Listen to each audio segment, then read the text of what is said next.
Hi everybody, it's Jennifer Norman with Super Captain Brave Man Storytime. Happy Memorial Day. Sorry I'm a few minutes late. I have a house full of guests downstairs and I needed to show them how to use the pool. So I hope you guys are all enjoying your Memorial Day, perhaps with the family that you love and are enjoying yourselves. Today I wanted to actually share with you a classic, which is called Peter Pan. And this is a very different and unique kind of book for Peter Pan because it's a pop-up book. And I absolutely love the creativity that goes into creating these pop-ups because I don't know how they're done, but this one is extraordinary. It is, this one is by J.M. Barrie and Paul Hess, retold by Libby Hamilton. So here you go. Look at that. Isn't that incredible? So it begins. Mr. and Mrs. Darling had 3 children, Wendy, John, and Michael. That night, Mr. and Mrs. Darling had gone out to dinner. On most evenings, Nana, the Darlings' prim old dog, kept an eye on her charges from her bed in the nursery. But that night, Mr. Darling had decided she should sleep outside. So when a tiny light flew in through the nursery's open window, Nana could do nothing but bark and bark and bark. The light began darting about the nursery, flitting inside jars and into open drawers. The next moment, in flew a young boy, dressed in a tunic of leaves. It was none other than Peter Pan. "Tink, have you found my shadow?" he called, and in reply came a loving sound like the tinkling of bells. Tinker Bell, because of course that is who the light was, told him to look for it in the chest of drawers. In a flash, the drawers were open, and there it was, the missing shadow. Peter tried to stick it on with soap, but the wretched thing would not stay. His angry sobs woke up Wendy. "Boy," she said, "why are you crying?" Peter introduced himself, bowing politely. When Wendy found out he didn't have a mother, she felt very sorry for him and immediately offered to sew his shadow back on, then set to work with a needle and thread. Reunited with his shadow, Peter danced around the room. Wendy offered to give him a kiss to celebrate, but he didn't know what a kiss was.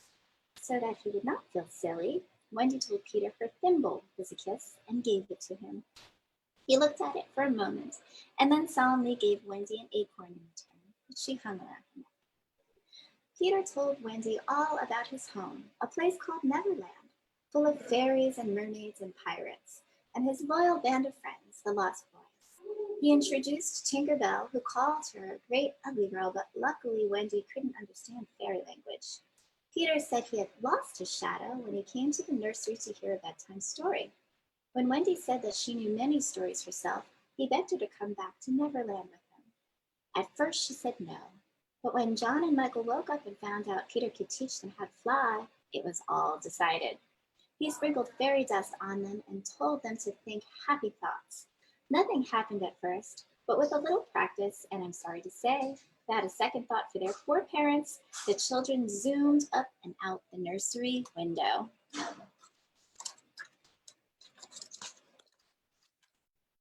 "Where's Neverland, Peter?" asked Wendy. "Second to the right and straight on till morning," cried Peter.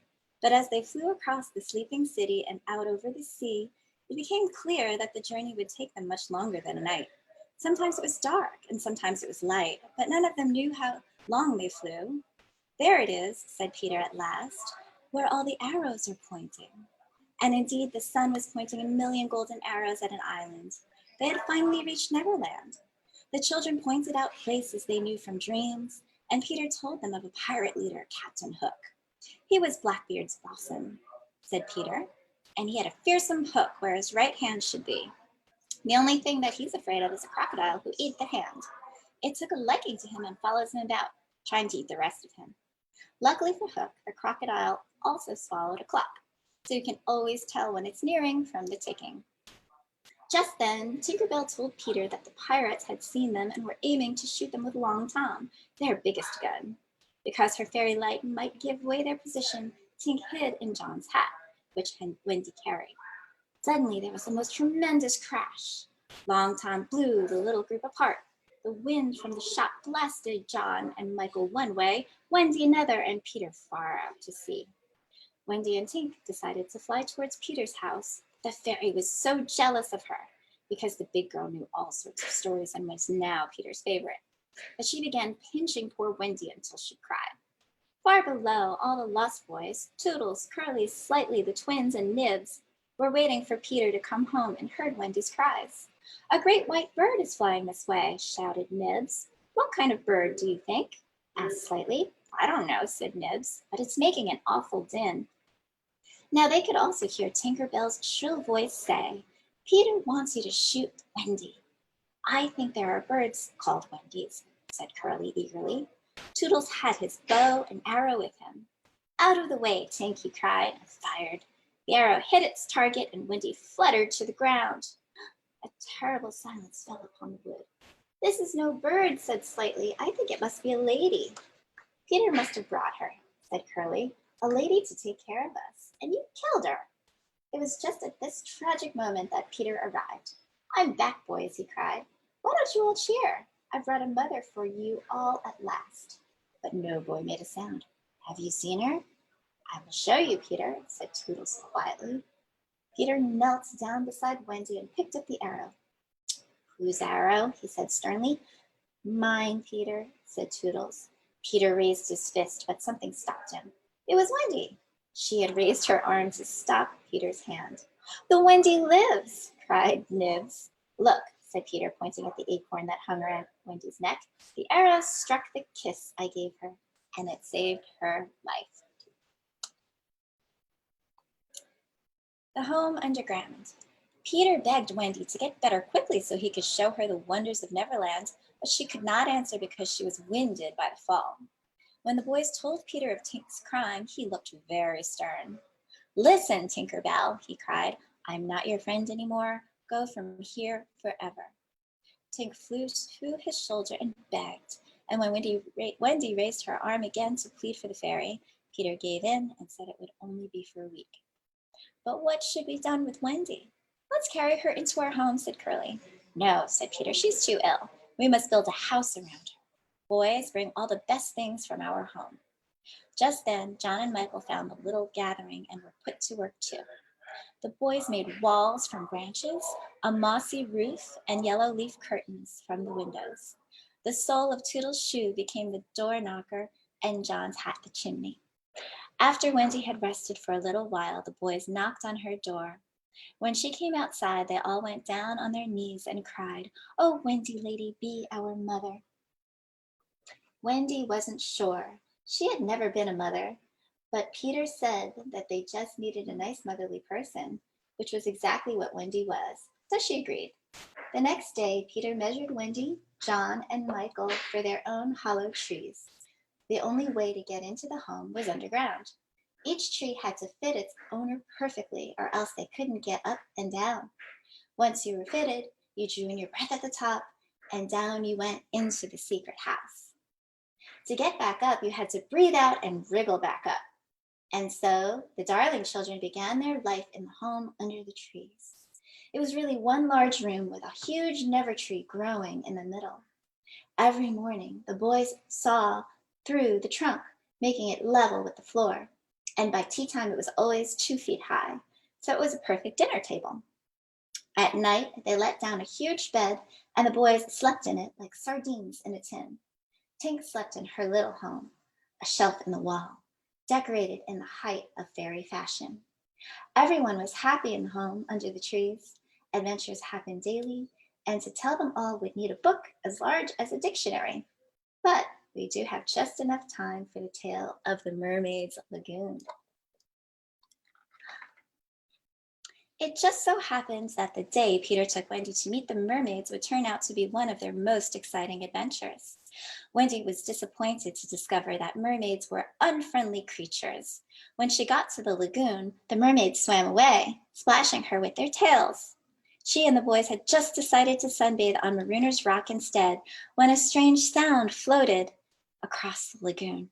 "Pirates!" cried Peter, grinning. He ordered everyone to dive in, and in a second the lagoon seemed deserted. As the dinghy drew near, they could see Hook's men, Smee and Starkey, and the lovely Navajo princess, Tiger Lily. You won't sneak onto the Jolly Roger again, sniggered Smee. Hook ordered us to leave you here on this rock to perish, as a warning to all his enemies. Now, Peter could have saved Tiger Lily after the wicked men left, but he loved to tease the pirates. Instead, he decided to play a clever trick. Ahoy there, you lubbers, Peter called in a marvelous imitation of Hook's voice. The captain, he must be swimming over, cried Starkey. We're putting the girl on the rock now, Captain. Set her free. Free, but Captain. Now, you lily-levered lumps, or I'll plunge my hook into you. Aye, Captain, cried Smee, cutting Tiger Lily's cords. Instantly, the princess dived into the water and vanished. A moment later, Hook himself swam up. Where's the girl? He growled, getting into the dinghy. We let her go, Captain Smee said, like you ordered. Lads, Hook said, shaking with rage, I gave no such order. Who's giving my men orders? It was I, James Hook, captain of the Jolly Roger, said Peter, who could not resist finding out what Hook would think of his impression. Hook felt afraid, but a man does not become a feared pirate captain by being a fool. He thought about it carefully. Do you have another name? He called. The name of a remarkable boy. For Hook knew Peter was vain. Yes, Peter cried, I am Peter Pan. And with that, he and his boys leapt onto the rock. The fight was short. While the pirates and the boys fought in and out of the water, Peter clashed with Hook and his deadly iron claw. Taking Peter by surprise, Hook bit him on the hand and then swam off in retreat, heading for his ship. Peter, Wendy, and the boys got home just in time to have a great celebration before bed. Let's read one more. Woo! Captain Pan.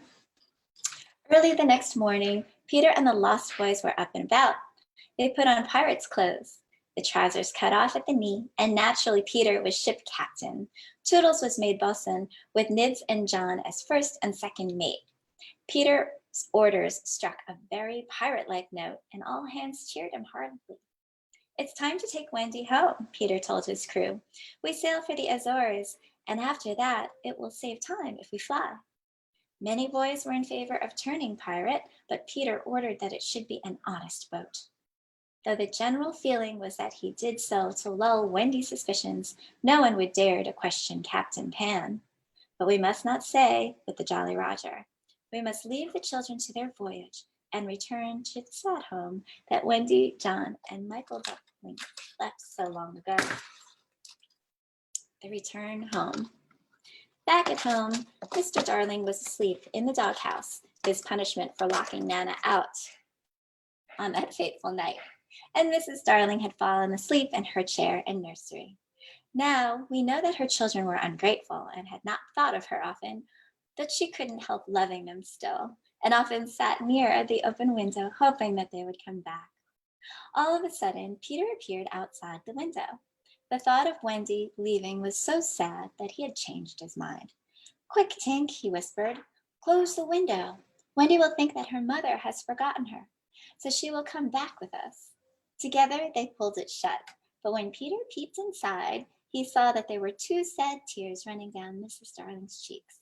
She must be awfully fond of Wendy, thought Peter, but I'm fond of Wendy too. We can't both have her. But Peter could not forget those 2 sad tears. Oh, all right, he said at last and gulped. Then he opened the window. Come on, Tink, he cried, and flew away. So when Wendy, John, and Michael returned, they found the window open after all. Very quietly, they landed on the nursery floor and slipped into bed. When Mrs. Darling woke up, she thought that she was still dreaming. Mother, cried Wendy. Mother, cried Michael and John. Mrs. Darling opened her arms and the children ran to her. George, she cried to her husband. Mr. Darling ran into the nursery, closely followed by Nana, and there can never have been such a blissful scene of welcome. Downstairs, the Lost Boys had been told to count to 500 before following. Now they stood in a row, looking up hopefully at Mr. and Mrs. Darling. Of course, Mrs. Darling wanted to adopt them right away. It took Mr. Darling a little longer to get used to the idea of being father to so many children, But when it was agreed at last, he went off dancing about the house with happiness, and they all danced after him. Wendy did see Peter again. He came to say goodbye before he and Tig flew home, and asked Wendy to come with him. Mrs. Darling said no, but when she saw how sad Peter looked, she agreed that Wendy could visit for 1 week every year. And so each spring, if Peter remembered, he would fly back and take Wendy away for more adventures in Neverland. The end. Again, this was Peter Pan, a few of the edited stories by J.M. Barrie and Paul Hess, retold by Libby Hamilton. And I will put the information for this book in the post. I want to thank you so much for joining me for Superhero Story Time with Super Captain Brave Man today. I'll be back Wednesday with a very special guest. I'm very excited. It's an author that we're really excited about, Saul Regman. And so we will be here just until Friday of this week, and then you guys have summertime off.